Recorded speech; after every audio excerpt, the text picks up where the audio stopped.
Our mistake is not to use markets to organize economic activities. Our mistake is not to hope that technological innovations will deliver real improvements to the way we live our lives. Our mistake is the tendency to think that markets and technology by themselves can define human purposes and ends. They can't. Mm-hmm. And when we put too much faith in them, when they become a kind of faith, almost a kind of religious faith, markets and technology, then we're bound to be disappointed. And when the disappointment comes, the disappointment may take harsh, dangerous forms. So the situation is so complicated. What kind of solution we can provide? We try to build dialogue, but very difficult. I think we need to focus less on arming people for meritocratic competition and focus more on contending with inequalities of income and wealth, but also inequalities of honor, recognition, and esteem. And this means we have to renew the dignity of work. We have to broaden our conception about what counts as a valuable contribution to the common good. And we need the kind of class-mixing institutions in civil society that will lead us to encounter one another, to be in one another's presence, not only in our phones, all the more so when our societies are divided and polarized, because the people we encounter tend to be people only like ourselves. We need to overcome that. Mm-hmm. But every solution, every theory always has its own flaw. Yeah. So how about your solution? Your attack the meritocracy, but maybe your theory, your book still has kind of flaw. Maybe you must overcome what kind of flaw it is. Right. Yeah. Well, what flaws have you identified? Let's start with that. I don't know. Maybe too idealistic. Too idealistic? Yeah. You think so? I don't know. That what I've just suggested is really too much to hope for. Mm-hmm. I don't think that reducing inequality and renewing the dignity of work and creating a greater equality of condition and recognition will happen anytime soon. They're not easy projects to undertake. So I want to be realistic about that. But do you think, should philosophy be more responsible for the historical consequence or not? The idea and the reality, Russell, Hegel. Yeah. They talk about inequality, talk about the virtue, but the consequence may be this one. Yes. Yeah, extreme opposite. Yes. How to see the paradox?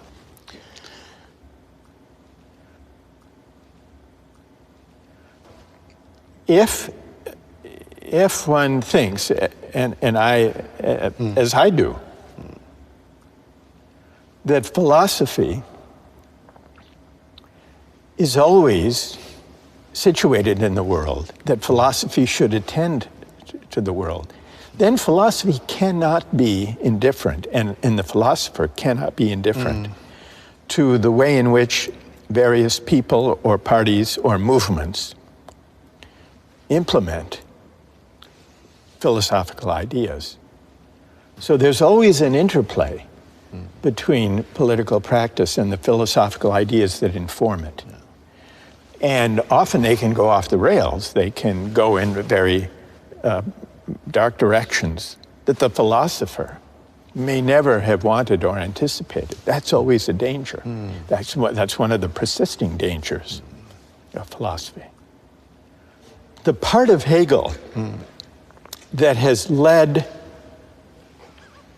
political practice astray in wrong direction, that teaches that history has a single ultimate destination. And that it takes a certain shape that has contributed to some of the dangerous movements in history who may have been inspired by the idea that history points in a certain direction and that it's our responsibility either to let history unfold or to help history unfold to reach that final destination once and for all. I think the phrase or the idea, once and for all, is a deeply dangerous idea. And I think it's at odds with the philosophical spirit of questioning, contesting, offering competing interpretations. In your mind, in our time, which idea is the most dangerous idea in today's world?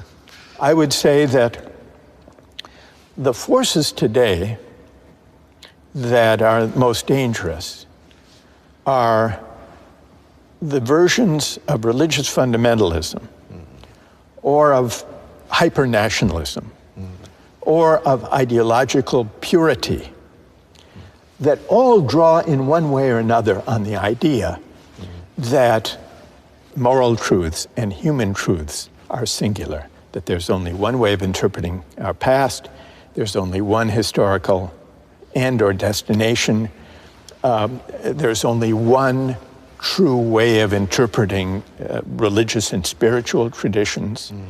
Because what this misses, well, it leads to dangerous politics, but it also misses the deep pluralism of the human experience. So how about the Silicon Valley philosophy? It's techno-driven ideology. It's I would say it's a version of this. Because the most extreme versions of Silicon Valley techno-utopianism, some have a more specific term of transhumanism or singularity, because they too think that history is on their side. They too think that as technology develops and as generative AI develops, we will be transcending the messy, contentious, pluralist human projects and arriving at a kind of singularity where perhaps our minds will meld with machines.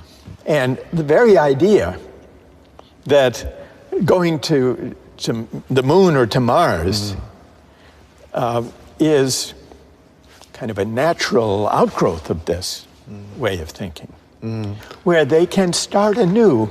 It's the ambition really to start from scratch with a clean slate, to begin anew, unfettered, uncomplicated by disagreement, contestation, challenge, dialogue, controversy, where they can start anew and build a society from scratch that is not, as they might see it, weighted down by the controversies that arise whenever human beings gather in society.